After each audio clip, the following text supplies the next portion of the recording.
ਦੋਸਤੋ ਜਿਹੜੇ ਭਰਾ ਵੱਡੀ ਭਲਵਾਨ ਝੋਟੀ ਮਕੂਲ ਮੁੱਲ ਚ ਮੰਗਦੇ ਨੇ, ਇੱਕ ਸਿੰਘ ਝੋਟੀ ਦਾ ਸੋਹਣਾ ਹੈ, ਅਸਲ ਨਸਲ ਜਿਹੜੀ ਹੈ ਨੀਲੀ ਦੀ, ਅੱਖਾਂ ਦੋਵੇਂ ਹੀ ਕਾਲੀਆਂ ਨੇ, ਇੱਕ ਸਿੰਘ ਜਿਹੜਾ ਉਹ ਟੁੱਟਾ ਹੈ, ਸਿੰਘ ਟੁੱਟੀ ਮੱਝ ਦਾ ਨਾਂ ਹੈ ਤੇ ਪਿੱਛੋਂ ਮੱਝ ਜਿਹੜੀ ਹੈ ਨਾ ਵਹਾਣੀ ਹੈ। ਜਿਹੜੇ ਭਰਾ ਨੂੰ ਪਸੰਦ ਆਏ, ਲੋਕੇਸ਼ਨ ਆਪਣੀ ਸਿਆਲਕੋਟ ਹੈ, ਪੀਰੋ ਚੱਕ ਪਿੰਡ, ਤਹਿਸੀਲ ਦਸਕਾ ਦੇ ਵਿੱਚ। ਭਾਈ ਜਰਾ ਚਲਾ ਕੇ ਵਿਖਾਓ ਝੋਟੀ, ਪੂਰਾ ਜਰਾ ਕੈਮਰਾ ਬਲਾਲ ਭਾਈ ਮੇਰੇ ਹੱਥ 'ਚ ਕਰਿਓ ਜੇ। ਦੋਸਤੋ ਸਿਰੋਂ ਝੋਟੀ 3 ਲੱਖ ਵਾਲੀ ਹੈ ਤੇ ਪਿੱਛੋਂ ਝੋਟੀ ਜਿਹੜੀ ਹੈ ਉਹ 15 ਲੱਖ ਵਾਲੀ ਵੀ ਝੋਟੀ ਦਾ ਇਹ ਲਿਬਾਸ ਨਹੀਂ ਹੁੰਦਾ ਤੇ ਤਾਜ਼ੀ ਸੂਈ ਹੈ ਕੱਲ ਦੀ। ਠੀਕ ਹੈ, ਝੋਟੀ ਕੋ ਹਵਾਨਾ ਵੇਖਣਾ ਤੇ ਇਹ ਥਣਾ ਹਜ਼ਾਰਾਂ ਚੋਂ ਇੱਕ ਝੋਟੀ ਨੂੰ ਇਹ ਥਣਾ ਦੀਆਂ ਵੰਡਾਂ ਹੁੰਦੀਆਂ ਨੇ।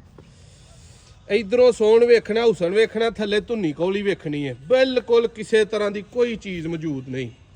ਇਹ ਸਾਹਮਣੇ ਝੋਟੀ ਦਾ ਪੁੱਠਾ, ਪਿੱਛੋਂ ਹਵਾਨਾ, ਹਰ ਚੀਜ਼ ਜਿਹੜਾ ਨਾ ਭਰਾਵਾਂ ਨੇ ਤਸੱਲੀ ਦੇ ਨਾਲ ਸ਼ੌਕ ਕਰਨਾ ਹੈ ਆਪਣਾ ਮੁਕੰਮਲ। ਦੋਸਤੋ ਜਿਹੜੇ ਭਾਈ ਨੂੰ ਪਸੰਦ ਆਏ, ਇਹ ਪਿੱਛੇ ਦਾ ਜਾ ਹੈ, ਨਾੜਾ ਲਮਕਣ ਡਿਆ, ਕੱਲ ਦੀ ਸੂਈ ਹੈ, ਬੋਲੇ ਦੇ ਵਿੱਚ ਝੋਟੀ, ਇਹ ਮਾਸ਼ਾਅੱਲਾ ਜੀ ਕੱਟਾ ਹੈ। ਠੀਕ ਹੈ, ਇਹ ਝੋਟੀ ਤੁਹਾਡੇ ਦੋਸਤੋ ਸਾਹਮਣੇ ਵਿੱਚ। ਜਿਹੜੇ ਭਰਾ ਨੂੰ ਐਂਡ ਪਸੰਦ ਆਏ 5 ਲੱਖ ਤੇ 90 ਹਜ਼ਾਰ ਦੀ ਇਹ ਝੋਟੀ ਮਿਲਣੀ ਹੈ। ਜੇ ਇਹਦਾ ਸਿੰਘ